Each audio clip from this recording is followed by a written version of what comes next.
hora de la tarde. Estoy viendo a todos los que están conectados y bueno, creo que vamos a tener un tiempo muy lindo de aprendizaje, donde les pediría que presten atención a las preguntas que hacen otros hermanos, que a lo mejor no es la suya, pero y si pueden tomar nota, papel y lápiz, para poder recordar en cualquier momento alguna respuesta o algo que yo he dicho o algo que algún hermano ha preguntado, pues pienso que sería muy bueno. A mí me gustaría que, como siempre, empezáramos esta reunión, este pastor online. Pues ya le hemos dado la bienvenida a todos ustedes y a todos los hermanos que no se han podido, digamos, meter en directo a través del enlace para estar en Zoom.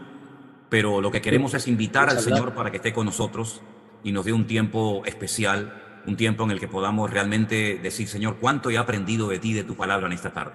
Así que les invito a que se unan a mí y hagamos una oración juntos para que en esta tarde el Señor nos ministre a todos y a cada uno de nosotros. Oramos, mis queridos hermanos. Bendito Padre Celestial, te damos muchas gracias por el privilegio que nos das de estudiar, de aprender más de ti, de tu palabra en este día. Te pedimos, Señor, que este pastor online sea de bendición para todos los que lo van a poder ver en directo y después también en otros horarios. Danos sabiduría de lo alto, Señor, para poder dar respuestas correctas, bíblicas, a todas las preguntas que en esta tarde recibamos. Te damos gracias y pedimos tu respaldo, tu sabiduría, Señor, que tu Espíritu Santo nos ayude a obtener las respuestas en tu palabra que tú quieres que sepamos. Ponemos nuestra vida y este tiempo en tus manos, en el nombre bendito de Jesús. Amén y amén. Hermanos queridos, qué bendición tan grande el poder estar con ustedes en directo en esta tarde. Así es que, bueno, vamos a aprender, vamos a escuchar bien la palabra y como les dijo el pastor Alberto, por favor pongan todos, porque después va a quedar feo las personas que no tengan su teléfono, su celular de forma horizontal, ¿ok?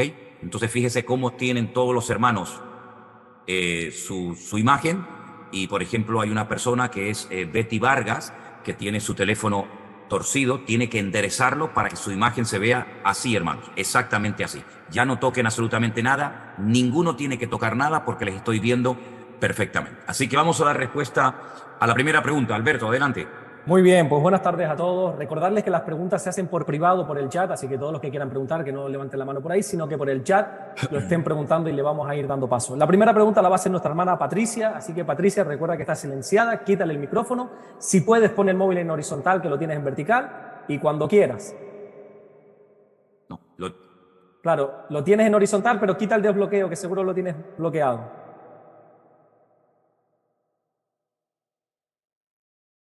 Y recuerda que está silenciada.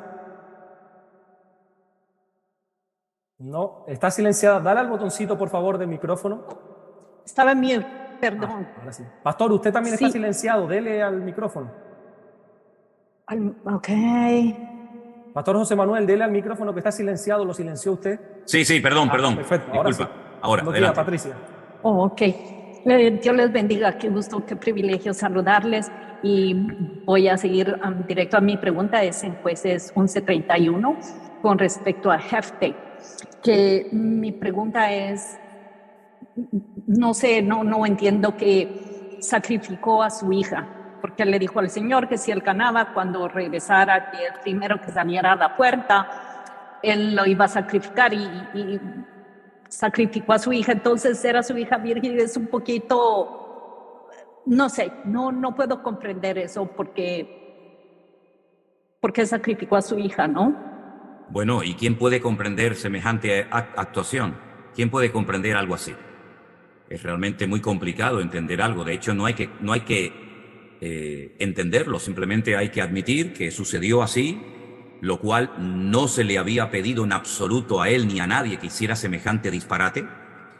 Pero tienen que recordar que en la época del libro de los jueces, dice la Biblia, que cada uno hacía lo que quería.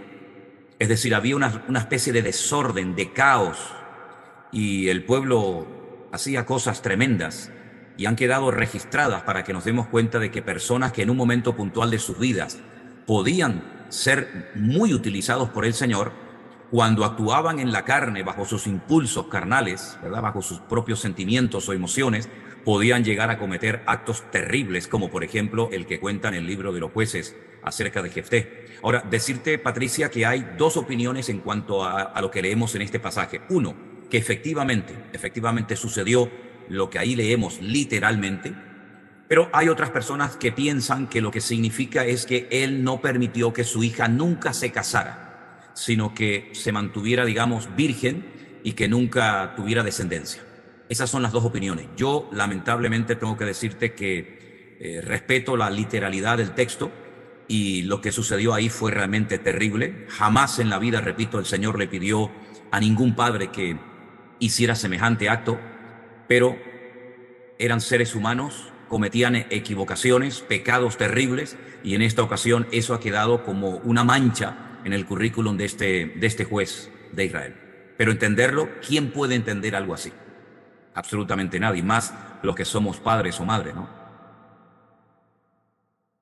Bendiciones, Patricia, gracias por tu pregunta. Que el Señor te bendiga grandemente, ¿eh? Gracias. Sería muy bonito, a mí me gustaría que cuando hablen, hagan una pregunta, me gustaría que me dijeran desde dónde nos están viendo. Si, Patricia, abres un segundito tu micrófono para oírte, porque no te oigo. ¿De dónde estás? Estoy en New Jersey. Oh, en New Jersey. Ok, perfecto. Sí.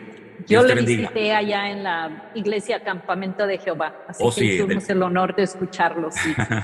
Del pastor Nori, sí, fue un tiempo muy bonito, Sí, fue un tiempo hermoso especial e inolvidable, sin lugar a dudas. Amén. Gracias, Patricia. Dios le Bendiciones. bendiga. Igualmente. Qué bueno, qué bueno. Ahora le tocaría a nuestra hermana Claudia, que por privado le estoy diciendo que para hacer la pregunta debe de tener la cámara encendida, así que si nos está escuchando, enciende la cámara, por favor, y mientras tanto vamos a ir con nuestra hermana Julia Monroy, que es la siguiente en hacer la pregunta. Julia, buenas tardes, si puedes quitar el micrófono. Y Dios le bendiga, pastor. Fue un gusto haberle conocido. Estoy en la ciudad de San Francisco y bueno. pertenezco a una iglesia que el pastor precisamente el día de ayer tomó posición porque nos quedamos sin pastor, pero es hermano del hermano Jeremías, quien es el encargado de su iglesia virtual aquí en la ciudad de San Francisco. Yo soy de Guatemala y mi pregunta es acerca de Génesis 1, capítulo 1, versículo del 6 en adelante, que dice: luego dijo Dios, haya expansión en medio de las aguas y separe las aguas de las aguas. E hizo Dios la expansión y separó las aguas que estaban debajo de la expansión, de las aguas que estaban sobre la expansión. Y fue así. Y llamó Dios a la expansión cielos, y fue la tarde y la mañana y el día segundo. Dijo también Dios, júntese las aguas que están debajo de los cielos en un lugar y descúbrase lo seco, y fue así. Y llamó Dios a lo seco tierra, y a la reunión de las aguas llamó mares, y vio Dios que era bueno. Entonces mi pregunta es, usted sabe, pastor, que existen los que se llaman tierraplanistas o algo así, que creen en la tierra plana. Pero ¿por qué hay separación de aguas? Y me hace ver a mí que la tierra es plana, no es una circunferencia. Bueno, cada uno ve lo que quiere ver. Si usted quiere creer e imaginarse que la tierra es plana, pues usted tiene toda la libertad y el derecho de opinar o de creer, incluso hasta de compartir que la tierra es plana. Si otras personas consideran y creen que la tierra en vez de plana es un círculo, puesto que el Señor dice en su palabra que Él está sentado sobre el círculo de la tierra, es decir, como decía mi abuelo, en esta vida hay gente para todo. Lo importante de este pasaje no es tanto el hecho de si es plana o redonda, porque sinceramente con todo lo que hay que hacer en la vida y con los millones y millones de almas que no conocen a Cristo, estar perdiendo el tiempo ahora discutiendo si la tierra es plana, triangular, redonda o de cualquier otra forma que queramos denominarla, pues yo ahí... Ahora, lo que sí le digo es que Génesis capítulo 1, más que una creación, lo que Dios está poniendo en orden, una creación que ha sido alterada por una serie de acontecimientos que han producido auténticos cambios, cataclismos, ¿verdad? En todas las órdenes, en las aguas, en el cielo, etcétera, etcétera. Fíjense que dice, Dios separó las aguas de arriba de las aguas de abajo. No está creando las aguas, las está separando, estaban todas juntas.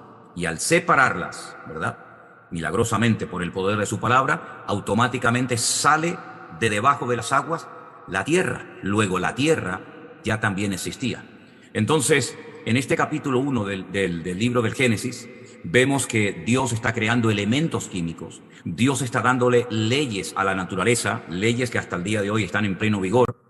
Pero si queremos entender que este versículo nos da la libertad para decir que la tierra es plana, pues adelante, no, nadie le va a impedir a usted ni a nadie que crean o que prediquen que la tierra es plana. Ahora, a mí me parece que a estas alturas de la vida, con todos los telescopios, con toda la ciencia y con toda la tecnología, afirmar, y es una opinión personal, afirmar que la tierra es plana, pues sinceramente es como si retrocediéramos a los tiempos de la Edad Media.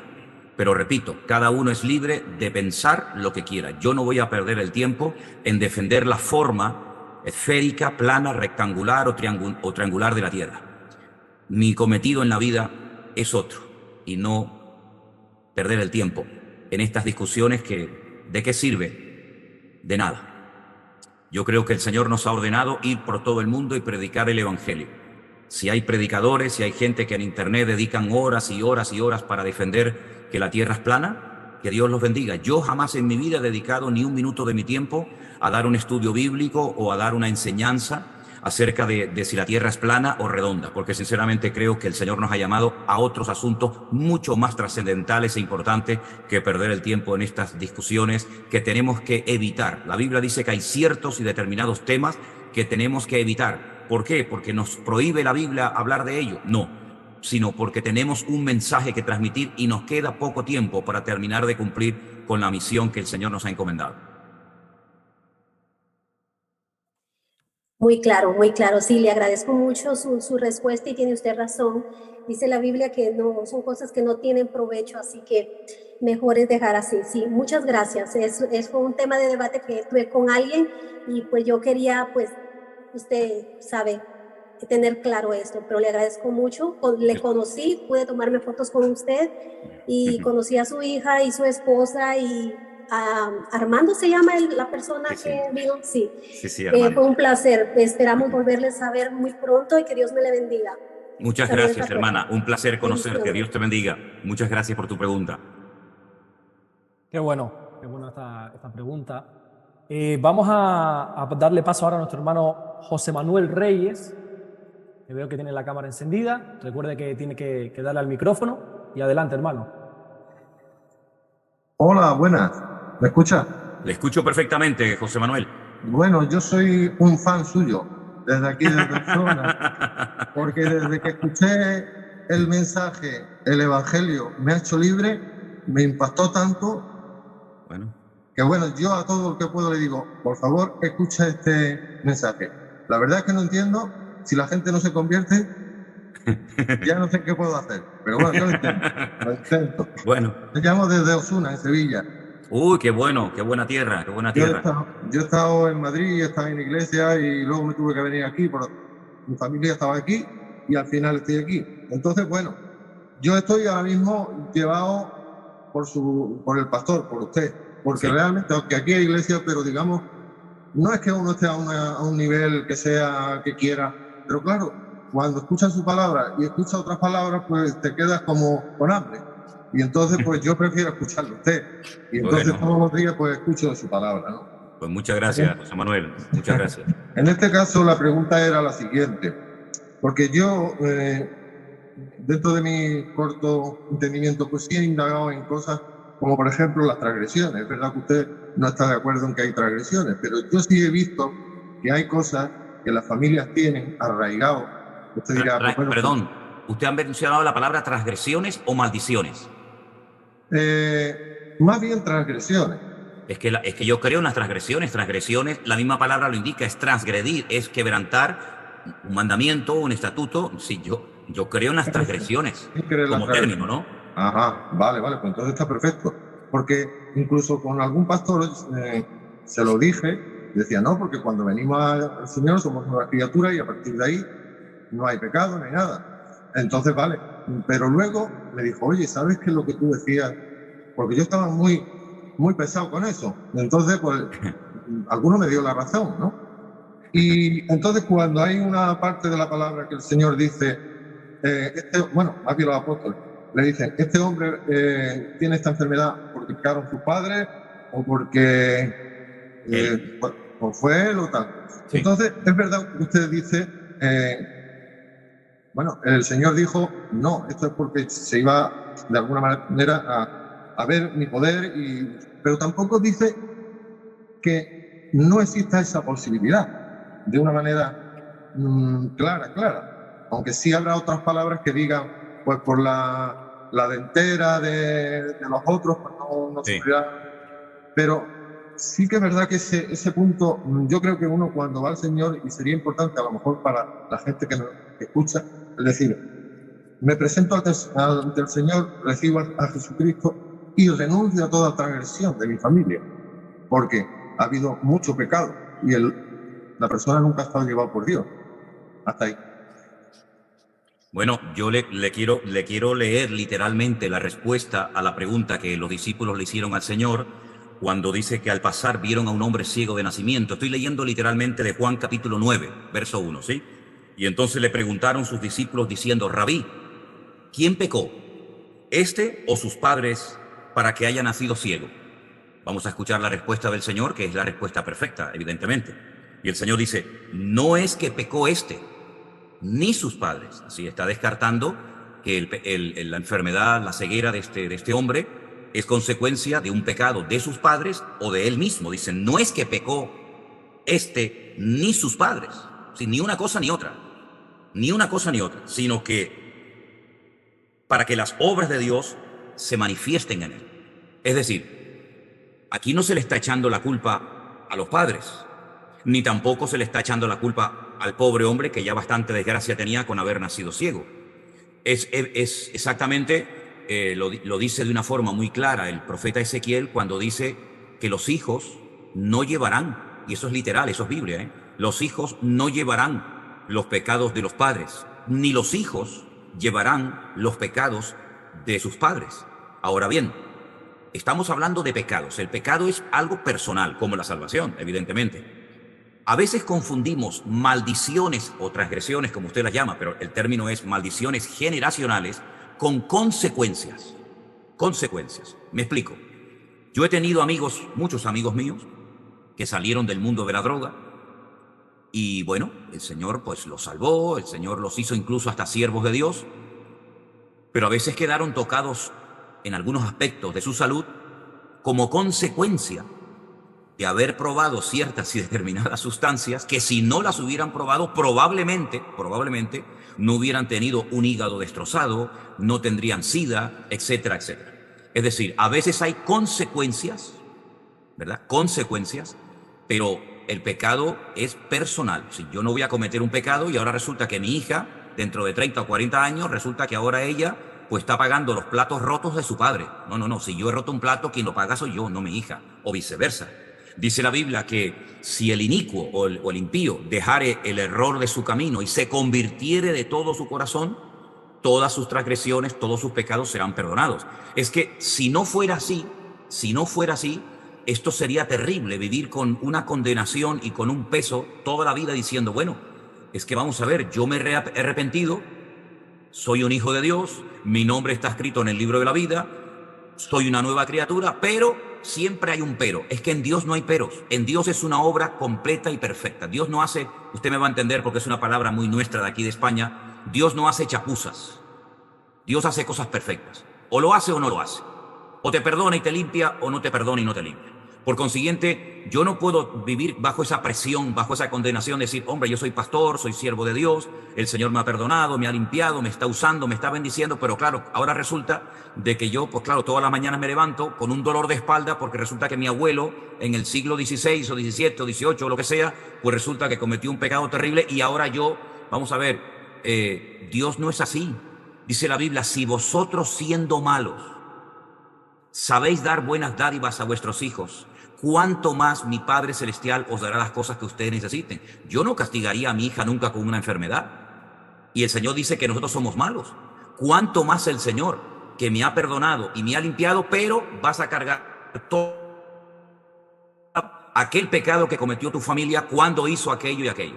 Hermano, la obra de Cristo es perfecta. Ahora, como le dije anteriormente a la hermana, si hay creyentes, si hay predicadores, si hay congregaciones, denominaciones que le quieren enseñar a los cristianos, a los hijos de Dios, nacidos de nuevo, lavados por la sangre preciosa y poderosa de Jesús, que a pesar de ser nuevas criaturas, tienen todavía que sufrir maldiciones del pasado, llamamos maldiciones generacionales, pues bueno, pues que lo hagan. Pero yo jamás haré eso. En Cristo somos nuevas criaturas. Las cosas viejas pasaron. He aquí todo es hecho nuevo. Eso es lo que dice la Biblia. Ahora, cada uno, a ver si me entiende, que interprete la Biblia como quiera. Pero yo, gracias al Señor, yo no he tenido que sufrir los pecados que mi padre cometió, ni de mi abuelo, sino yo lo que he disfrutado es de una vida libre, llena de paz, llena de victoria y de bendición, desde que me levanto hasta que me acuesto.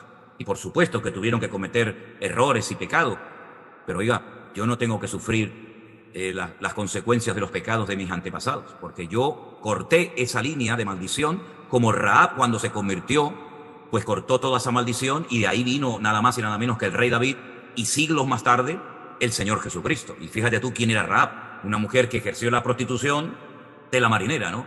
Pero el Señor la perdonó, restauró su vida, pero no solamente con ella, sino con todo aquel que viene arrepentido de corazón al Señor. José Manuel, le mando un abrazo. Dios te bendiga, un placer conocerte, de verdad. Dentro de unos días pasaré por tu tierra, porque llego a Huelva con el barco y por Sevilla pasaré. Dios te bendiga, hermano, un abrazo grande. Adelante, Alberto. Qué bueno, tiene que estar pasando un calor ese hombre allí, ¿eh? Tremendo, tremendo. Bueno, ya sabemos lo que es Sevilla, ¿no? Sí. Vamos a darle paso a la siguiente pregunta, que en este caso la va a hacer nuestra hermana Luz Mary, que ya está preparada, así que Luz Mary quita el mute del micrófono y cuando quiera. Buenas. Muy buenas tardes, Luz Mary, le escucho perfectamente. Adelante, hermano. Buenas tardes, pastor, que Dios lo bendiga grandemente. Muchas bendiciones desde aquí de la ciudad de Santa Marta, Colombia. Ah, qué lindo. Pastor, yo quería hacerle una pregunta. Lo que pasa es que yo conozco una familia que son pastores. Los hijos nacieron bajo las órdenes de la iglesia y todo, pero uno de los hijos está todo tatuado, tiene muchos tatuajes. Yo quisiera saber si esto está en la Biblia o es antibíblico, ya que él pertenece todavía a la iglesia, es miembro de la iglesia. No sé si es bíblico. ¿Usted cuánto tiempo lleva convertida? Yo estoy congregada en la iglesia virtual grupo número 1 y pues me retiré de esa iglesia por la cosa que estaba viendo y pues no quise asistir más a esa iglesia, entonces ahora me estoy congregando con ustedes. Bueno, mire, tengo hermano, mucho tiempo, pero ahí voy. A veces me dice la gente, bueno, pero es que el tema de los tatuajes no se menciona nada en el Antiguo Testamento, en el Nuevo Testamento. Pero vamos a ver, es que el Nuevo Testamento no tiene por qué repetir lo que ya ha quedado suficientemente claro en lo que llamamos Antiguo Testamento. Si no, sería una repetición de más de lo mismo, ¿no? En el Antiguo Testamento, querida hermana, al pueblo de Israel, que es, digamos, el modelo que Dios utiliza para crear un código ético, un código moral, de una conducta, un comportamiento ejemplar, se les prohibía categóricamente el hacerse rasguños, el hacerse tatuajes en la piel. Ahora, ¿qué ocurre? Yo conozco a muchas personas, yo gracias al Señor nunca, antes de conocer al Señor, nunca me puse ningún tatuaje en mi piel, pero bueno, si me hubiera convertido y hubiera venido con mi cuerpo tatuado, pues ya no hay marcha atrás, ya quedan ahí, ¿no?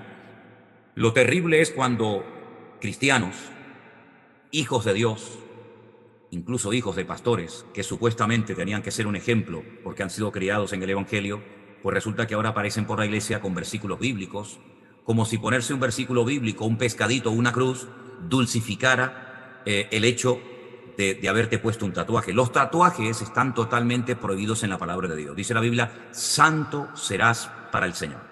Somos templo del Espíritu Santo y nosotros no tenemos que llevar ninguna marca externa de ninguna índole, de ningún tipo.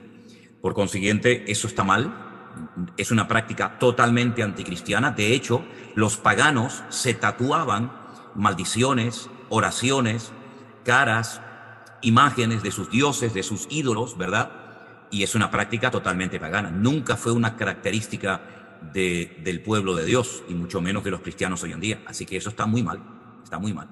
Pero allá ellos. ¿Me oyó bien, hermana? Tiene el micrófono cerradito, hermana, ahora. Sí, muy bien, gracias, pastor. Gracias, porque sí, estoy de acuerdo con usted en todo. Es una verdad. pena, es una lástima. Buen testimonio para nosotros los creyentes, para que nosotros podamos Ya. Irlos a Pero- ellos como ovejas.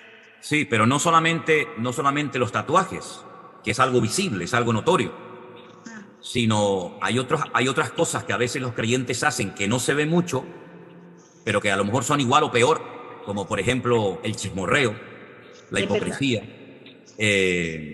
hablar más de la cuenta, mantener conversaciones que no edifican. Hombre, no es un tatuaje, pero es igual de pecaminoso delante de los ojos del Señor. A veces como que sobreenfatizamos ciertas y determinadas cosas que evidentemente están mal, pero no nos olvidemos de que la Biblia nos da muchos mandamientos acerca de cómo tiene que ser nuestro ejemplo, nuestra conducta, nuestro diario vivir. Por supuesto, lo de los tatuajes está mal, no lo comparto, por supuesto, pero también hay otras muchas cosas a las cuales hay que darle tanta o más importancia que a eso. ¿Sí? Dios le bendiga, hermana. Bendiciones. Muchas gracias, pastor. Amén, Que Dios hermana los querida. bendiga grandemente. Amén. Adelante, Alberto, con otra pregunta. Pues muy bien, vamos a darle paso a nuestro hermano Gilmer Manjarres, que ahí está, así que recuerda darle al botoncito del micrófono, que ya lo ha hecho. Bendiciones, querido pastor. ¿Qué más, Alberto? ¿Cómo estás?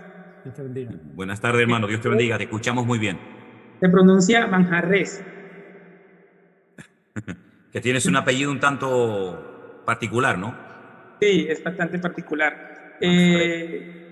¿Cómo está? Bendiciones, querido pastor. Para mí es un anhelo y gozo mucho en mi corazón de poder estar aquí en este momento con ustedes. No tuve la oportunidad en las otras Pastor Online. Tenía mucha ilusión de conectarme, pero ahora, gracias al Señor, lo pude lograr. Gloria a Dios. Hago parte de la iglesia virtual número 2. Soy de Colombia, estoy en La Guajira y esperándolo ahora en septiembre de Tierra Alta, si me da la oportunidad el Señor de ir a conocerlo y bautizarme Amén. con usted. Uy, qué bueno, Y qué si es lindo. posible- Va a ser muy hermoso ese momento, ¿eh? Señor, y si es posible de casarme y de una vez de enterrarme, como usted dice. El servicio completo, ya. Hacemos servicio completo. Correcto. Sí, señor. Tengo una inquietud con respecto a Deuteronomio 34 en la muerte de Moisés. De Moisés. Sí, dice la palabra del Señor en el versículo 6, y enterró en el valle, en la tierra de Moab, enfrente de Bet Peor, y ninguno conoce el lugar de su sepultura hasta hoy, refiriéndose a que Dios fue el mismo que enterró a Moisés, ¿cierto? Pero en Judas se ve claramente que Satanás estaba contendiendo con el arcángel Miguel por el cuerpo de Moisés. O sea que quiere decir que sí se dio cuenta. Ok, y su pregunta concretamente entonces, ¿cuál es? Esa es mi inquietud, porque como dice ahí en Deuteronomio, que nadie conoce su sepultura hasta hoy. Nadie del pueblo de Israel se sobreentiende. Nadie del pueblo de Israel sabe dónde el Señor sepultó a Moisés.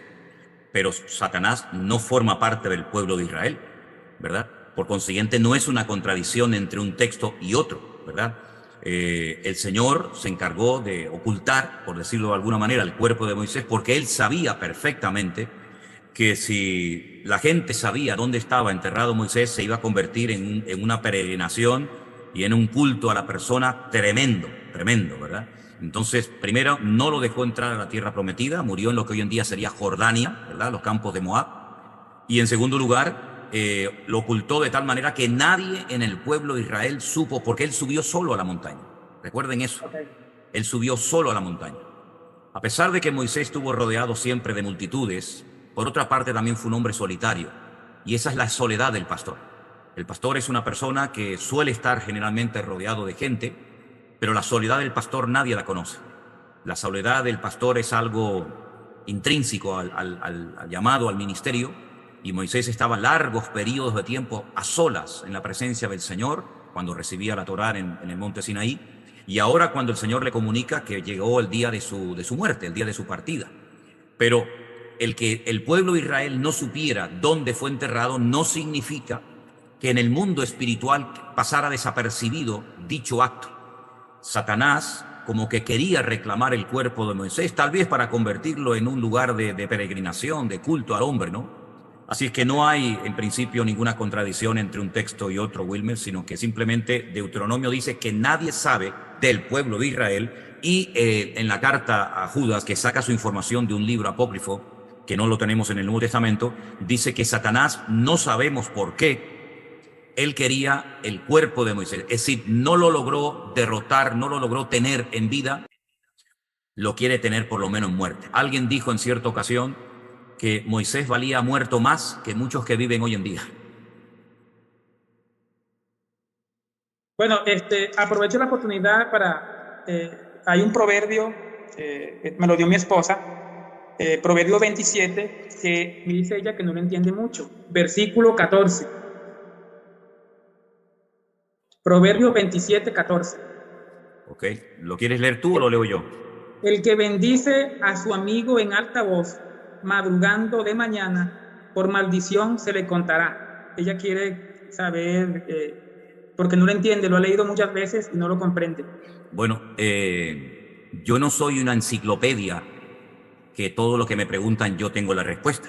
No quiero dar nunca esa sensación porque me da la impresión de que algunos piensan que todo lo que me pregunten a mí, yo sé la respuesta. Déjame que me informe, déjame que lo estudie, déjame que lo lea también en hebreo, que a veces aporta una información en hebreo que a lo mejor no captamos a priori por la traducción o por la adaptación de un término al castellano. Entonces yo lo voy a anotar aquí. Me dijiste que era, ¿verdad? Proverbios 27. 27, 14. Bueno, para no inventarme una respuesta y no decir la verdad, ¿verdad? Déjame que yo lo estudie, porque efectivamente es un proverbio un tanto complicado de entender, ¿no? ¿Por qué bendecir a una persona en alta voz madrugando de mañana? Pues se le va a contar como maldición. Algo tiene que tener este proverbio que no captamos a priori. Entonces, si me permites, yo tengo que estudiarlo para poderte dar una respuesta correcta, ¿de acuerdo? Sí, señor. Vale.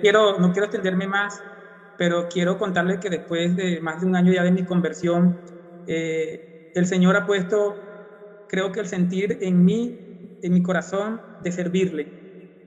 Entonces no sé todavía, estoy descubriendo si es a través de los púlpitos o a través de enseñanza, de predicar su palabra. Entonces estoy en esa búsqueda, pero sí hay un anhelo muy hermoso en mi corazón por vivir y servir para el Señor. Entonces quería compartir eso con usted.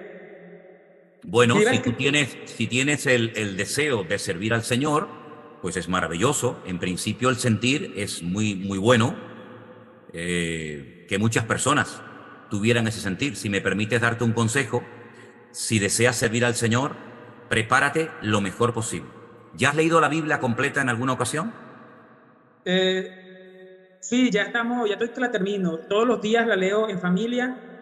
Sigo los devocionales, la leemos 3 versículos diarios. Tenemos un plan de lectura de un año.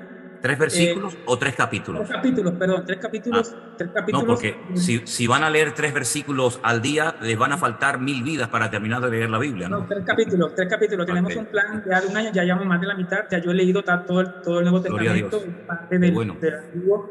Entonces, sí, he estado en eso, he estado buscando cursos para hacer.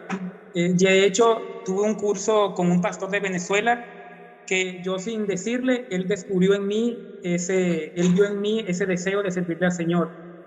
Tuve con él un curso de un mes hablando sobre la paz y el conflicto, y él vio eso en mí. Entonces, no era porque yo se lo haya dicho, sino que él lo vio en mí, no sé. Entonces, yo le he compartido ese sentimiento con mi familia, y entonces quería compartirlo con usted como mi pastor. Con eso lo Bueno, yo te aconsejo que si quieres comenzar a prepararte para el Señor, haz el curso de hermenéutica y de homilética que tenemos en nuestro canal de YouTube, ¿vale? Las clases que hemos estado dando de escatología, si puedes hacerte con los libros de educación cristiana, todo ese material deberías de estudiarlo detenidamente, porque la preparación del obrero es fundamental. Un obrero que no está preparado, sinceramente, no puede transmitir adecuadamente las verdades bíblicas. Entonces, instrúyete lo mejor que puedas, haz todos esos cursos, léete todo ese material, y cuando llegue el momento, el Señor te abrirá puertas. Mantente humilde, aprende a esperar en el Señor, y llegará la oportunidad en su momento. Dios te bendiga, mi hermano. Muchas gracias, muchas bendiciones. Gracias. Alberto, me encantó tu última prédica, me impactó muchísimo, me tocó, y la he visto más de 3 veces. Así que muchísimas gracias por este momento en la iglesia, ese momento antes de que el pastor regresara de su viaje misionero. Muchas gracias y bendiciones, querido pastor. Bendiciones, hermano. Muchas bendiciones. Gloria a Dios. Adelante, seguimos recibiendo preguntas, Alberto. Pues muy bien. Oye, es cierto que usted no es una enciclopedia. Yo digo siempre que es una Biblia andante, pero es la primera vez que veo que no tiene respuesta para una pregunta. Tengo que decirlo. Es verdad, es verdad. Bueno, es Sí. que vamos a ver, yo lo quiero dejar bien claro, Alberto. Yo no soy una enciclopedia. Intento tener respuestas, pero hombre, los proverbios no son fáciles de interpretarlos, ¿eh? Proverbios es un libro muy complicado porque salvo alguna excepción, no hay capítulos monográficos, sino que salta de un tema a otro, no guarda una línea, ¿verdad?, de pensamiento, no hay un hilo conductor, y entonces cada proverbio se tiene que interpretar independientemente del anterior o posterior. Sí. Entonces a veces estudiar el libro de proverbios es un tanto complicado. No, ¿verdad? no es sencillo, es verdad que no es Exactamente, Sí. exactamente. Vamos a pasar a nuestra siguiente pregunta, que es nuestra hermana Liliana, de Colombia. Así que Liliana, si puede quitar el micrófono, cuando usted quiera puede realizar la pregunta.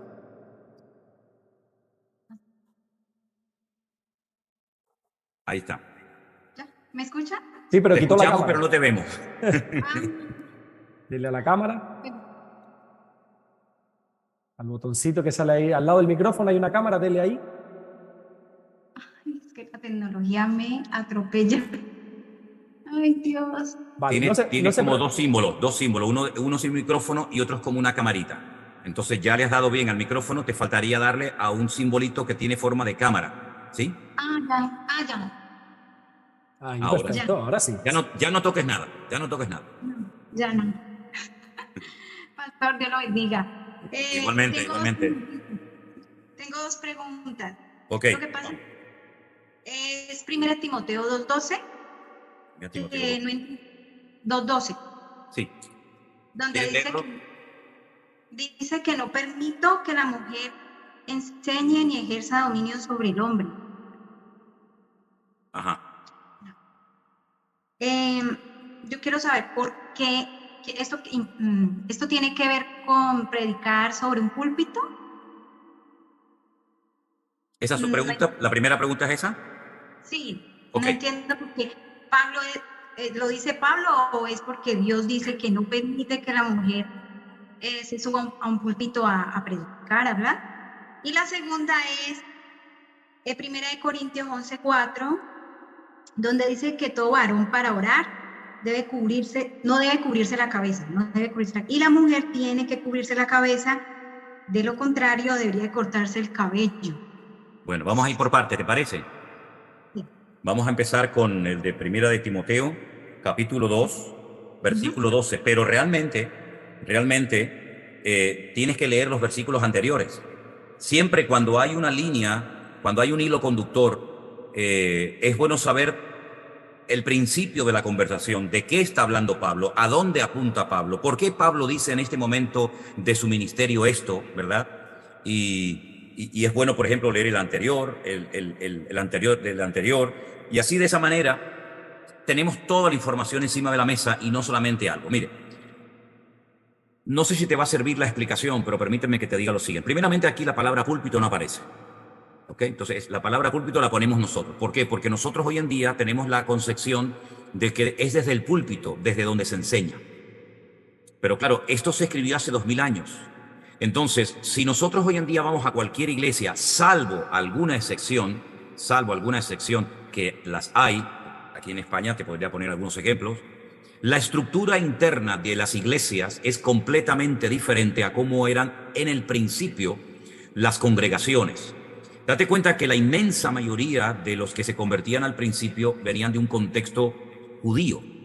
Y los judíos no se congregaban en iglesias, porque no existían. Los judíos se congregaban y se siguen congregando en la actualidad en lo que llamamos Bet Knesset. La palabra Bet Knesset es casa de estudio.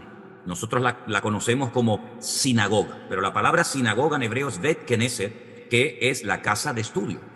Y la casa de estudio o la sinagoga no era como nosotros concebimos o conocemos las iglesias en la actualidad, sino que había un amplio salón, ¿verdad?, para los varones, para los hombres y para los niños, varones mayores de 12 años. Y los niños menores de 12 años y las niñas y las mujeres tenían que estar en una sala aparte.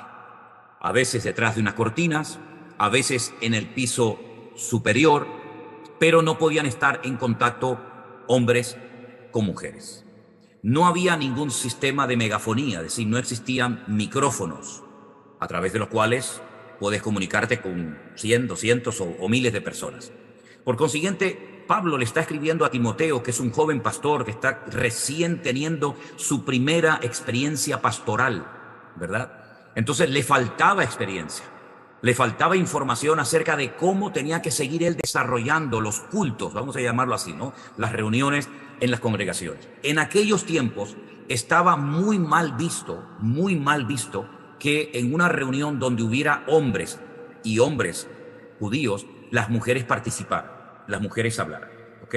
La enseñanza, el ministerio, estaba fundamentalmente basado en la figura masculina, en los hombres. Si las mujeres comenzaban a enseñar, no iban a poder hacerlo delante de todos los hombres, sino, repito, detrás de una pared, detrás de una cortina o en el piso superior. Fíjate, por ejemplo, lo que dice en el versículo 11. La mujer aprenda en silencio con toda sujeción. Y dice en otro texto el apóstol Pablo, y si quieren aprender algo, que pregunten a sus maridos en casa.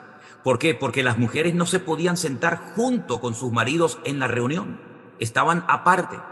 Imagínate una mujer, o 5, 6, 8, 10, 20 mujeres desde la parte de arriba, hablando en alta voz, interrumpiendo al que comparte la palabra, interrumpiendo el culto. Entonces Pablo lo que está enseñando es un orden de régimen interno, para que en las congregaciones, bajo ningún concepto, se produzca un desorden, porque él enfatizó muchísimo que en la iglesia tiene que haber constantemente orden por todas partes. Entonces, como la mujer, si se ponía a enseñar desde un lugar superior o de detrás de una pared, una cortina, apenas se le iba a poder escuchar. Entonces lo que Pablo dice, mira, yo prefiero que las mujeres no estén enseñando ni ejerciendo dominio sobre los hombres. Sin embargo, vemos en otros pasajes de la Biblia que a las mujeres, por ejemplo, en la iglesia de Corinto, se les permitía orar en público. Se les permitía, por ejemplo, profetizar, que significa predicar. Profetizar y predicar es lo mismo. Lo que pasa es que a veces parece como que profetizar es algo más profundo, más místico, y predicar es algo secundario de no tanta importancia. Pero no es así. Por consiguiente, la iglesia de Éfeso necesitaba orden, y en el orden entraba que de momento solamente en la congregación pudieran enseñar y compartir la palabra los varones. Pero eso no lo enseña en todas partes. Repito, por ejemplo, a los hermanos de Corinto le dice: cualquier mujer que ora o profetiza o predica, pues dice cómo tiene que hacerlo. Entonces, si la mujer tiene que guardar silencio, ¿cómo va a orar entonces? Es una contradicción. Si guardamos silencio, tampoco podemos orar. Si oramos, se nos está oyendo. Entonces, ¿qué hago? ¿Me callo o hablo? ¿Te das cuenta que lo que no se entiende en un texto, podemos entender la aplicación o la interpretación en otro pasaje bíblico? Referente al tema del velo, solamente esa enseñanza la encontramos en la iglesia de Corinto. ¿Por qué? Porque en Corinto había una multitud enorme de templos. Era una ciudad tremendamente cosmopolita. Allí la gente se reunía de muchas naciones para hacer intercambios comerciales. Y concretamente había un templo donde había 1000 mujeres que ejercían lo que se conocía como la prostitución sagrada, prostitutas religiosas, es decir, mujeres que a la caída del sol por la tarde bajaban a la ciudad, porque su templo estaba en lo alto, en un monte, bajaban a la ciudad, intentaban ganar adeptos ofreciendo sus cuerpos, y eran mujeres religiosas, sacerdotisas de ese templo pagano. ¿Y cómo se reconocían a esas mujeres? Porque tenían el pelo totalmente rapado. No tenían pelo. Cuando el evangelio llegó a Corinto y el apóstol Pablo comenzó a predicar el evangelio, y muchas de esas mujeres se convertían y se casaban y rehacían sus vidas, iban al culto. Y todo el mundo se les quedaba observándolas, y todo el mundo comenzaba a lo mejor a murmurar y a decir: mira, esa fue prostituta, mira, no tiene pelo. ¿Qué le dice Pablo? Póngase un velo, para que no avergüence a su marido, para tapar las bocas. Pero en cuanto le crezca el cabello, no hace falta que se cubra, porque en el lugar del velo, el Señor le dio el cabello a la mujer. No significa que hoy en día la mujer tiene que tener el pelo hasta la cintura o hasta el tobillo, o no se lo puede cortar, pero tenemos que interpretar la Escritura según el contexto cultural de la época. Una mujer con el pelo excesivamente corto o sin nada de pelo era sinónimo de que era o había sido una prostituta. Entonces, ¿cómo se soluciona el problema en la iglesia? Que la mujer se cubra. Pero le dice al varón, el varón no tiene por qué cubrirse, porque el varón no tenía ese problema, ¿verdad? Por ejemplo, en el Antiguo Testamento había un profeta que era totalmente calvo, y era Eliseo, que se reían de él los jóvenes, porque era totalmente calvo, ¿verdad? Pero sin embargo, las mujeres de Corinto, las que habían ejercido la prostitución, la señal de ese pecado que realizaron durante muchos años de su vida, eran que eran mujeres sin pelo. Y por eso Pablo dice, cúbranse. Pero una vez que les crezca el cabello, se puede quitar el velo, porque en lugar del velo, a la mujer se le dio el cabello. Pasa que se lo cortaron, y claro, esto va a traer problemas en la congregación, va a traer habladurías, y para evitar este tipo de chismes dentro de la congregación, es mejor que por lo menos temporalmente la mujer se cubra. Yo no sé si te he respondido a tu pregunta o no, pero en ningún momento a la mujer se le prohíbe compartir en un momento determinado una palabra, un testimonio, una oración, una enseñanza, pero la mujer siempre tiene que ejercer su ministerio bajo la cobertura del varón. Eso es lo que enseña la palabra. Y bíblicamente en la Biblia no aparecen pastoras. No hay pastoras en el Nuevo Testamento. Yo sé que algunos dirán, pero hermano, yo conozco algunas pastoras en mi ciudad, y yo le digo a usted, y yo conozco más que usted, seguramente yo conozco a más pastoras que usted, pero el que haya pastoras no significa de que bíblicamente tengan el aval o el respaldo bíblico para decir, yo soy una pastora. Y hay pastoras, créanme, yo conozco algunas que predican 1000 veces mejor que los hombres, pero el ministerio pastoral Dios lo delegó fundamentalmente en el varón, porque es el ministerio más parecido al de Cristo. Cristo es el buen pastor.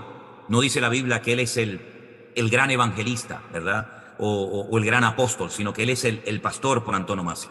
Por lo tanto, el varón es lo que más se parece al ministerio pastoral de Cristo en la iglesia. Pero la mujer puede ejercer funciones tremendamente importantes y de tremenda relevancia e influencia dentro de las congregaciones. De hecho, y les digo algo, queridas hermanas, para encontrar a un hombre con ganas de servir al Señor, comprometido y consagrado, podemos encontrar 100 mujeres que le llevan la delantera, porque es así. De hecho, hay una estadística que se hizo hace años que dicen que más del 75% de la membresía de las congregaciones están formadas mayoritariamente por mujeres, ¿sí? Y no se olviden ustedes que fueron las mujeres las que apoyaron más al ministerio, incluso con sus bienes materiales, al Señor Jesucristo, que los hombres.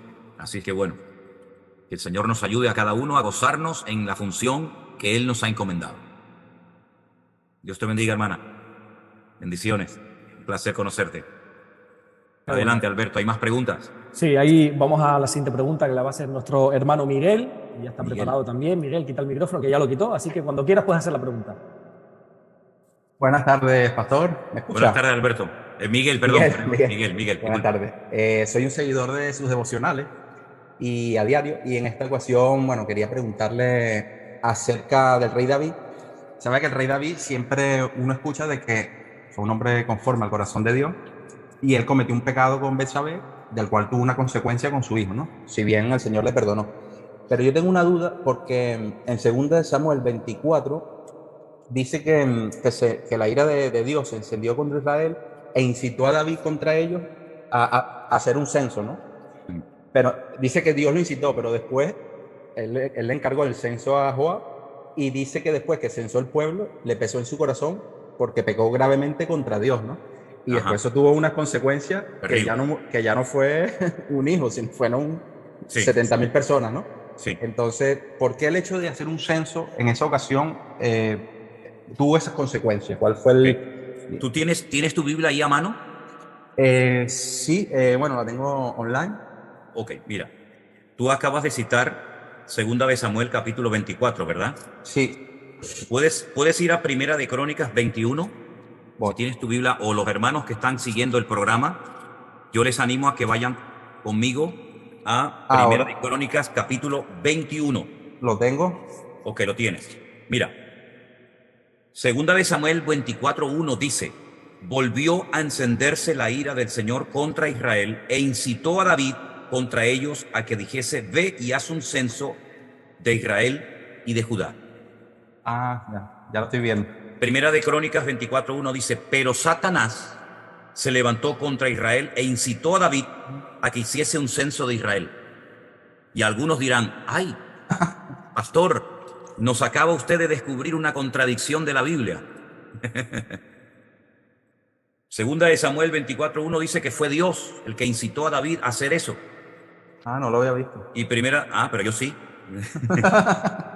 Y primera de Crónicas 21:1 dice que fue Satanás. Entonces, ¿qué quedamos? ¿Fue Dios o fue Satanás? Ahora hay que ir al hebreo, supongo, ¿no? A ver cuál tiene razón, ¿no? No, mira, permíteme, mira. El pueblo de Israel durante... Eso estuvo muy bueno. Cuando no entiendes algo, no hay que ir al hebreo. No, mire, en este caso no hace falta ir al hebreo. Miren, no hay una contradicción ni aquí ni en ninguna parte de la Biblia.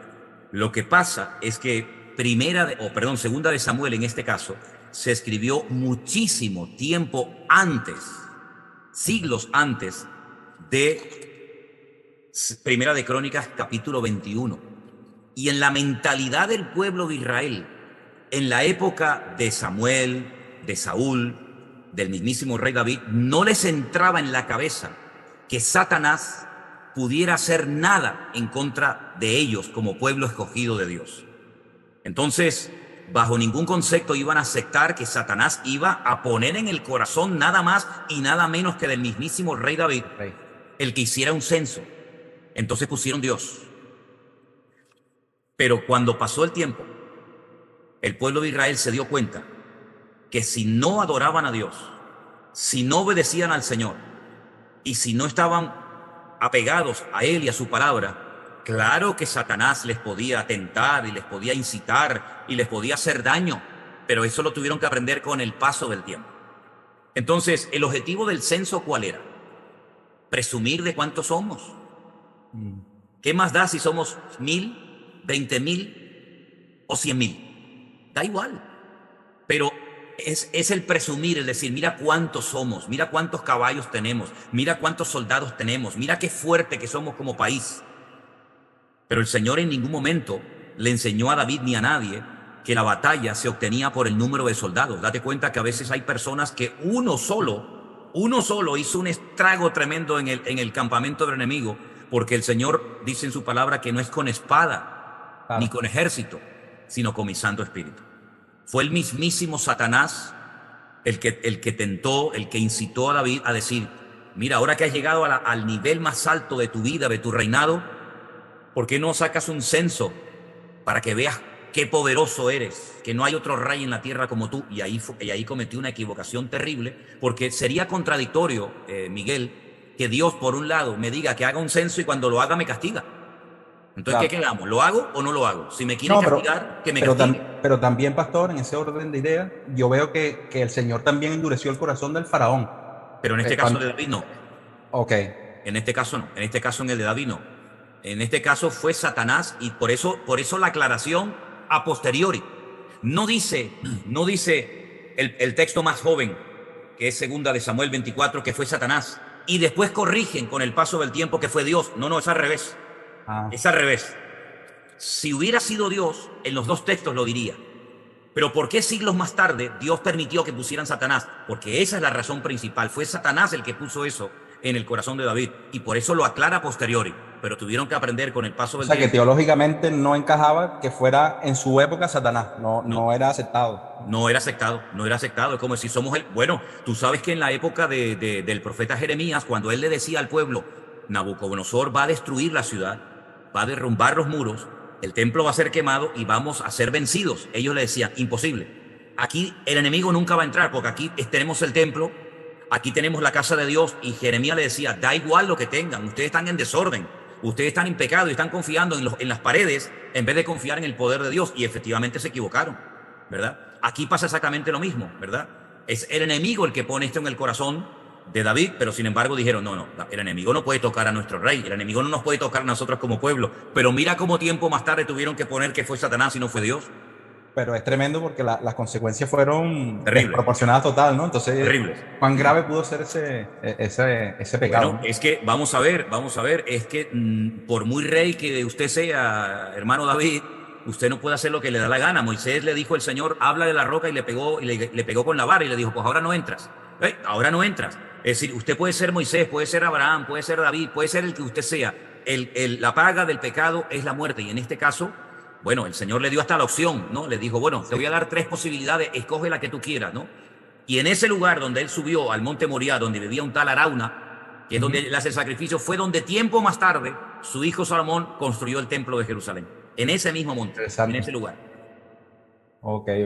¿Te queda clara? Sí, y eso incluso me hace recordar también a Gedeón, cuando el Señor le dijo que solo quería contar con 300 y no con un grandísimo ejército, porque también Dios no comparte su gloria, ¿no? Los méritos son de él. Con 300 y encima desarmados, con un shofar y con un candelero, que eso es una locura.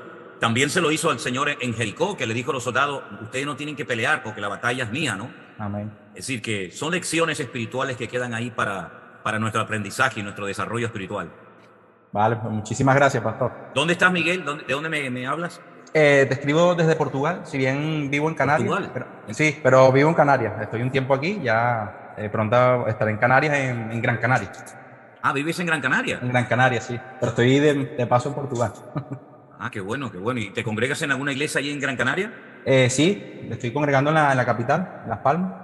Tengo un tiempo allí en la iglesia y... Qué bueno, qué bueno. Va muy bien, Dios. gracias a Dios. Me alegro mucho, Miguel, de conocerte. Un abrazo. Muchas gracias. Bendiciones. Ya, mi hermano. Chao, chao. Alberto, yo no sé si te has dado cuenta, pero ya llevamos una hora de programa. Sí, los hermanos no se mueven, están ahí clavados en la pantalla. Están ahí pendientes. No sé si podrías dejar 2 preguntas más que ya las tengo anotadas. Y ya, si sí, quieres... hermano, adelante, no hay problema. Perfecto. Pues vamos a darle paso a nuestra hermana Luisa, que lleva esperando un ratito, y la siguiente sería nuestra hermana Vanina, pero primero Luisa, que haga su pregunta. Ok. ¿Cómo está, pastor? Buenas tardes acá en Lima, Perú. Aquí también buenas tardes, hermana. Le doy gracias al Señor por haberme oído y poderlo ver, Padre, pastor, siervo de Dios. Gloria bendiciones, que usted nos ha levantado siempre. Gracias, bendito Dios. Yo vengo escuchándolo desde enero y de verdad que me levanta cada mañana con su devocional, pastor. Gloria a Dios, qué bueno, hermana. Pero el devocional para usted es muy temprano a la mañana, ¿no? Sí. Bueno, el secreto no lo quiero compartir a todos, pero yo me levanto muy temprano a orarle a mi Dios y de ahí sigo con su devocional, que acá en Lima viene a ser aproximadamente a las 4 de la mañana. Gloria a Dios, qué tremendo, hermana. Bendito sea Dios, qué bueno, qué bendición. Pues, hermana, hágame su pregunta. Pastor, ¿Qué me quiere preguntar? Pastor, hay algo que quiero preguntarle y es de Apocalipsis, capítulo 7, sobre los 144,000 sellos. Yo quiero que me expliquen porque hay mucha gente que me dice que solamente al cielo van a entrar cierta cantidad y yo les digo no, porque el Señor a todos nos ama y su palabra escrita está a que a todos aquellos que le creen todos iremos al cielo, ¿verdad, pastor? Quiero que eso usted me lo corrobore con la palabra. Mire, hermana, los únicos que dicen que solamente 144,000 personas van a entrar al cielo o a la presencia del Señor son los testigos de Jehová. Ningún evangélico con 2 dedos de frente jamás se le ocurriría enseñar semejante disparate. Los evangélicos creemos que el Señor Jesucristo murió en la cruz para redimir a toda aquella persona que se arrepienta con toda su alma y con todo su corazón. El texto central y más famoso de la Biblia, que yo creo que prácticamente la mayoría de los cristianos conocemos, es sin lugar a dudas Juan 3:16. Juan 3:16 dice que de tal manera amó Dios al mundo que ha dado a su Hijo unigénito para que todo aquel que crea en Él no se pierda, mas tenga vida eterna.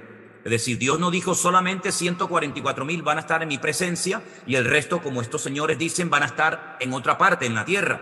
Sin poder tener comunión con el Señor por la eternidad. Eso no es bíblico.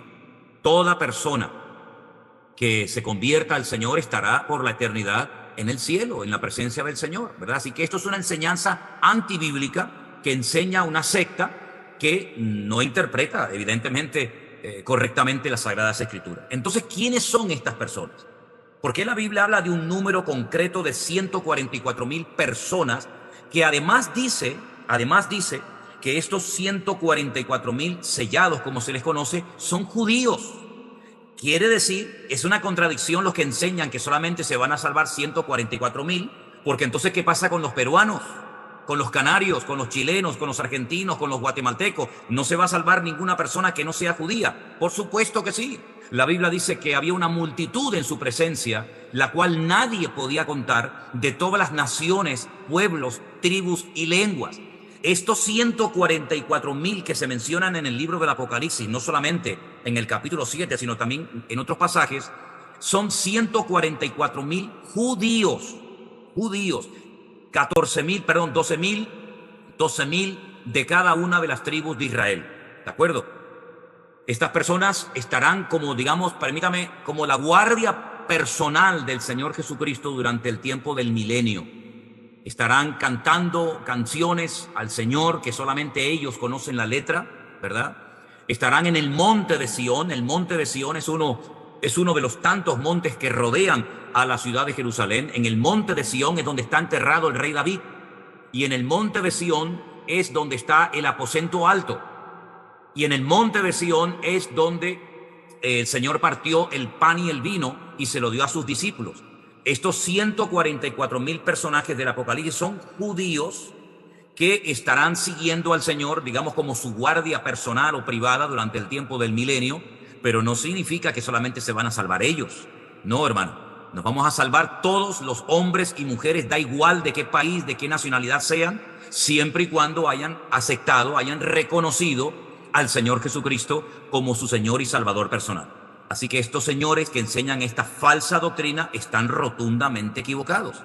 Y por otra parte, ya según ellos, este número ya se ha completado.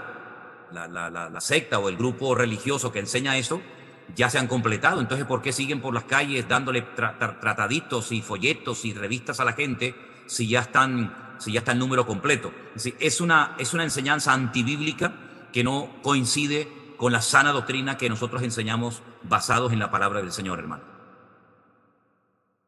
Gracias, Dios le bendiga, pastor. hermana Luisa. Diga, pastor, gracias. Gracias, pastor. Saludos al Perú de todo corazón. Gracias. Lo esperamos pronto, pastora, lo esperamos. Estamos orando para que venga el próximo año. Amén, amén, así sea, así será, si Dios quiere, así será. Qué bueno. Bueno, pues vamos a pasar con otra preguntita. Exacto, la última pregunta que tenemos anotada de nuestra hermana Vanina, así que cuando ella quiera que pueda hacer su pregunta. A ver si la veo por acá. Hola, pastor, ¿qué tal? Buenas tardes. Hola, buenas tardes. Tú eres la argentina, ¿no? En el primero, sí. Sí, me suena tu cara, me suena. ¿Cómo estás? Pero estaba tan... Perdón, tengo 4 chicos. No te preocupes. Estaba tan nerviosa que no pude ni hablar. Bueno, yo le quería contar. Somos de Argentina, de Mar del Plata. Somos de la ciudad de... Yo soy conocida de Marcela, la hermana que muchas veces ora por la ofrenda. Claro, Marcela es una hermana de nuestra iglesia junto con toda su Julieta, que familia. está siempre en la plataforma. Exactamente. Yo conozco al papá, a las hermanas. Soy de la ciudad de Mar del Plata. Qué bueno. Sí, somos miembros de la iglesia virtual del grupo número 2. Gloria a Dios. Qué lindo. Y mis suegros, que mi suegro es no vidente, y gracias a Dios ellos fueron parte primeramente, y después nos hablaron, nos comentaron de la iglesia, empezamos a ver las reuniones y nos súper enganchamos porque nosotros éramos parte de iglesia pentecostal. Y la verdad que se nos hizo así un montón de cosas y veíamos que había muchas cosas que no eran de la palabra.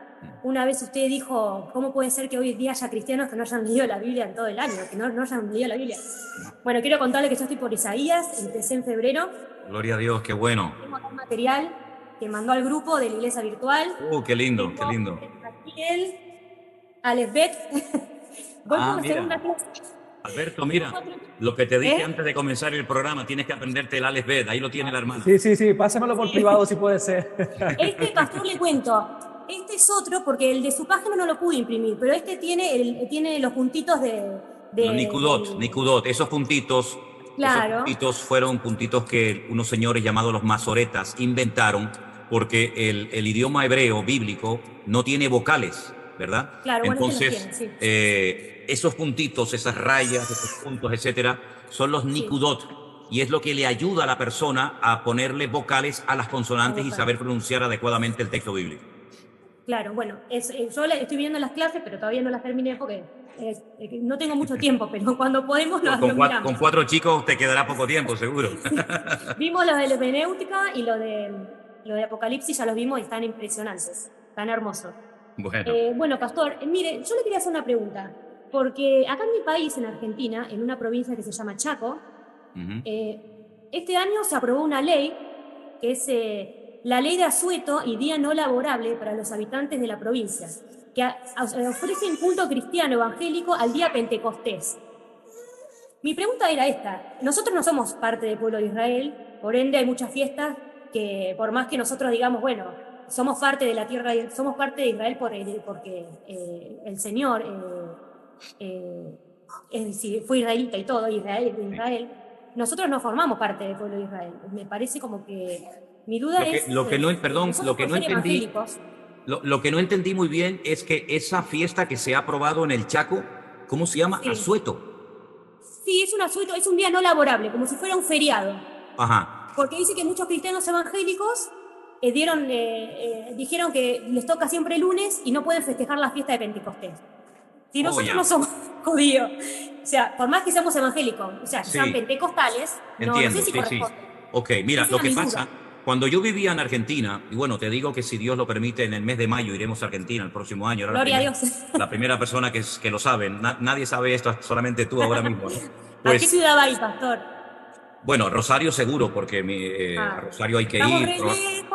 Lo sé, probablemente Buenos Aires y bueno, vamos a ver, porque Argentina es muy grande, demasiado grande, sí, ¿no? Enorme. Ahora, cuando yo vivía en Rosario, yo recuerdo que los pastores, las iglesias se unían una vez al año en un estadio, en un previo grande, para celebrar la fiesta de Pentecostés. No la fiesta, sino el día de Pentecostés. Y quiero aclarar esto. La palabra Pentecostés es la palabra Shavuot en hebreo.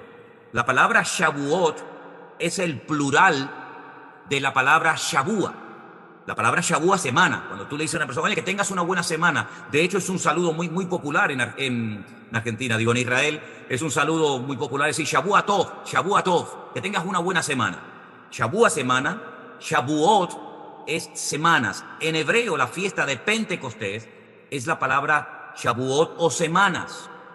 ¿Qué celebran los judíos en Shavuot o en Pentecostés? Bueno, 50 días después de la salida de Egipto, ¿cierto? Ellos salen de Egipto por Moisés, milagros tremendos. 50 días después están parados al pie del monte Sinaí, ¿sí? Moisés sube a la montaña a orar y recibe la ley, los 10 mandamientos y toda la Torá, que lo tenemos en la Biblia, Génesis, Éxodo, Levítico, Número y Deuteronomio. Todos los años los judíos celebran en Israel la recepción de la ley en el día de Shavuot o Pentecostés. Pero casualmente, digo casualmente entre comillas, en el Nuevo Testamento, en el libro de los Hechos, para los que están tomando nota, en el libro de los Hechos, en el capítulo 2, dice que en el día que se celebraba la fiesta de Pentecostés en Jerusalén, el Señor derramó de su Espíritu Santo de una forma tremenda sobre los 120 que estaban orando. Y entonces ese día comenzaron a hablar en otras lenguas y la gente les oyó que estaban predicando en otros idiomas y fue un milagro tremendo. Miles y miles de personas se convirtieron ese día, fueron bautizadas, se añadieron a lo que llamamos la iglesia, ¿verdad? Entonces yo sé que en Argentina es muy típico, en las iglesias más bien de corte, digamos, pentecostal, ¿verdad?, juntarse una vez al año en la fiesta, en el día de Pentecostés, y no celebran la fiesta judía, sino que celebran la recepción del Espíritu Santo en el día de Pentecostés, según nos cuenta Hechos capítulo 2. Entonces, para el judío, Pentecostés significa una cosa, para el cristiano significa otra. Para el judío, la recepción de la ley, 50 días de la salida de Egipto. Para el creyente, es el día en el que el Señor decidió en Jerusalén derramar por primera vez de una forma masiva sobre un considerable grupo de personas su Espíritu Santo, con la evidencia externa de oírles hablar en otros idiomas, en otras lenguas, ¿vale? Entonces yo sé, porque yo he vivido en Argentina y sé que las iglesias, por lo menos cuando yo viví, no sé cómo estarán hoy en día, pero en aquellos años era un tiempo de confraternidad, un tiempo para estar los hermanos juntos, conocerse los pastores, conocerse los hermanos con, entre comillas, la excusa de que es un día feriado, un día importante en la historia de la iglesia, porque ese día fue cuando, digamos, oficialmente nació la iglesia. Ahora, si en el Chaco han decidido las autoridades dar ese día como feriado para que los cristianos se junten, oye, pues gloria a Dios. Yo quiero ser positivo y veo que hay un reconocimiento a las iglesias evangélicas que en ese día podían juntarse el día de la bandera, podían juntarse el día de, no sé, cualquier otro día, pero justamente, digamos que recuerdan ese milagro en el día de Pentecostés, en esa fecha. Quiero creer que lo que celebran es eso, y no que están tratando de volver a las fiestas judías, que el cristiano no tiene ningún deber ni ninguna obligación de cumplirla. Nosotros amamos al pueblo de Israel, nosotros oramos por su conversión. Hay fiestas muy lindas. Yo he estado en Israel, como ustedes saben, muchísimas veces durante muchos años, y hay fiestas muy lindas, la fiesta de la Pascua, la fiesta del día de Yom Kippur. Son cosas que, como uno sabe lo que significan y por qué se celebraban esas fiestas, para nosotros tienen una connotación mucho más profunda que para ellos, porque la mentalidad del judío sigue en el Antiguo Testamento. Ellos no tienen ni a Cristo ni el Nuevo Testamento. Por lo tanto, cuando ellos celebran, por ejemplo, la Pascua o Pesaj, están recordando que sus padres, sus antepasados salieron de la esclavitud en Egipto. Nosotros sabemos que en la Pascua fue cuando murió nuestro Señor Jesucristo, porque la Pascua es Cristo. Es decir, no sé lo que realmente están celebrando, pero bueno, en sí no es malo parar un día al año y juntarse todos los hermanos para orar y cantar juntos al Señor, siempre y cuando lo hagan con ese objetivo, y no que se estén volviendo a las cosas del judaísmo, que lamentablemente se ha puesto muy de moda en muchos círculos evangélicos en los últimos años. ¿Sí? Sí, claro, mi duda era esa, si era porque era una fiesta que como acá se tiene por costumbre, como usted dice, por el tema de Pentecostés, sí, o porque es por una cosa del judaizanta. Claro, hay que ver cuál es el objetivo. Ahora, no cabe la menor duda de que cualquier fiesta bíblica, ¿dónde nace? ¿Quiénes la celebraron por primera vez? El pueblo de Israel. La Pascua, la Pesaj, los tabernáculos, todas esas fiestas tenían una connotación puramente judía y son sus fiestas, ¿verdad? El pueblo de Israel celebra sus fiestas como cada país, como cada nación, tiene sus días feriados durante el año. Ellos celebran fiestas con una connotación bíblica, lamentablemente sin Cristo, pero todavía tienen su mentalidad en el Antiguo Testamento, ¿verdad? Si me da permiso, pastor, un cachito. Yo que usted siempre dijo que Israel es el reloj profético, ¿no? Claro. Y una de las fiestas es la fiesta de las trompetas. Sí. Yo escuché que usted dijo que la venida del Señor, o sea, no la venida del Señor, pero el arrebatamiento de la iglesia iba a ser a la final trompeta. Sí. Como usted explicó. No tiene nada que ver con la fiesta de las trompetas, ¿verdad? No, es que hay dos cosas. Lo que se menciona en el libro del Apocalipsis, cuando habla de las 7 trompetas, en sí no es la palabra trompeta.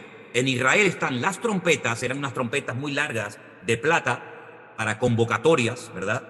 Depende de cómo se sonaba. Los que hemos estado en el ejército sabemos que con una trompeta se pueden dar muchísimas órdenes, muchísimas órdenes. Al principio no entiendes nada, pero después de un tiempo ya sabes que ahora es tiempo de dormir, ahora es tiempo de orar, ahora es tiempo de levantarse, ahora es tiempo de juntarse. Eso es una cosa. Y luego estaba los toques del shofar. El shofar, tengo varios shofar por aquí por mi casa, y el shofar es otra cosa diferente a la fiesta de las trompetas. Son dos instrumentos y dos celebraciones completamente diferentes la una de la otra.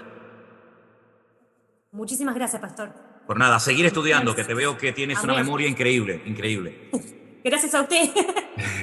Nos vemos todos los videos cuando podemos. Gloria a Dios. Hermanos queridos, yo sé que seguramente hay muchos hermanos y hermanas que se han quedado con muchas preguntas. Miren, yo estoy saliendo el día miércoles por la noche de madrugada rumbo a España, rumbo a Huelva, en barco. Intentaré, en la medida de mis posibilidades, esté donde esté. Si ustedes quieren, yo por eso hago esta pregunta, si ustedes quieren, yo puedo pararme en cualquier parte donde esté y podríamos hacer el pastor online. El devocional sí o sí lo voy a hacer siempre, porque eso ya es algo que forma parte de mi vida, ¿no? Y hay que hacerlo siempre. Pero el pastor online, a pesar de que nos vamos unos días a descansar y unos días de vacaciones, si ustedes quieren, podemos hacerlo. Levantan la mano los que quieren. Por supuestísimo. Ok. Yo pensaba que iban a dejar descansar, pero queremos, pastor, pero también queremos que usted descanse y se dedique a lo que va. Bueno. Ya tendremos tiempo para verle y hacer las preguntas. El día domingo, cuando recoja Elena en Madrid, en el aeropuerto, ese mismo día tenemos un culto con los hermanos de Madrid. Pero me he enterado que vienen hermanos de Barcelona, hermanos de Cuenca, que nos vamos a juntar en Madrid para hacer un culto.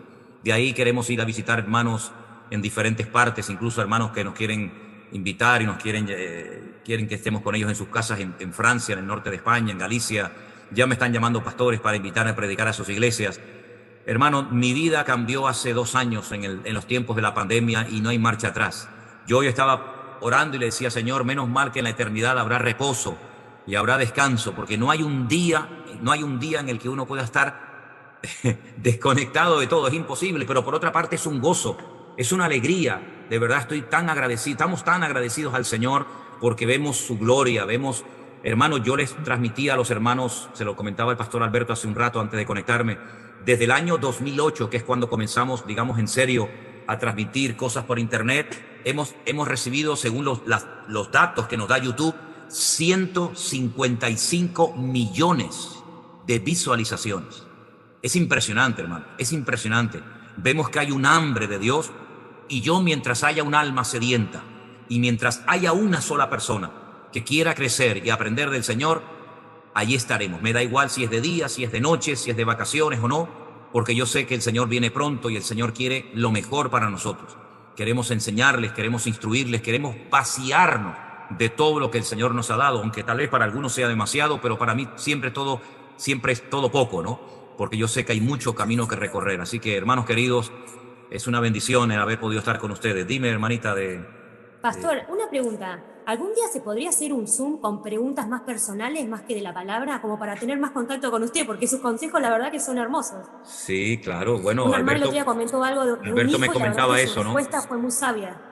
Sí.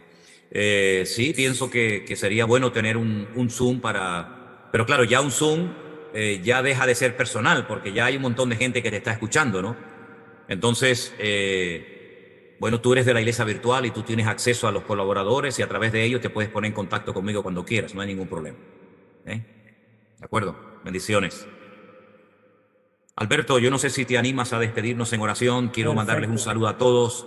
Muy contentos de verles a todos. Mi hermana María Cristina, que me alegro muchísimo de verte también. Qué alegría. Todos los hermanos, es una bendición. Uno empieza y no sabe cómo marcharse, no sabe uno cómo despedirse, porque hay un ambiente de verdad precioso y tenemos que valorar estos tiempos de renovación, de aprendizaje que el Señor nos está dando y estamos muy, muy agradecidos con el Señor. Así que terminamos con una palabra de oración, Alberto, ¿te parece? Claro. Oramos a Dios. Claro que sí, amén. Vamos a orar.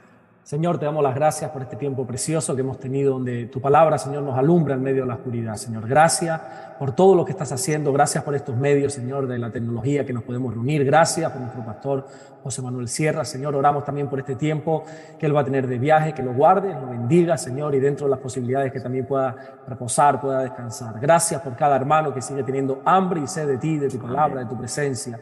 Gracias por todo lo que estás haciendo y por todo lo que vas a hacer en el nombre de Jesús. Amén. Amén y amén. Hermanos queridos, les mando un gran saludo desde Tenerife, desde las Islas Canarias. Un saludo grande para ustedes.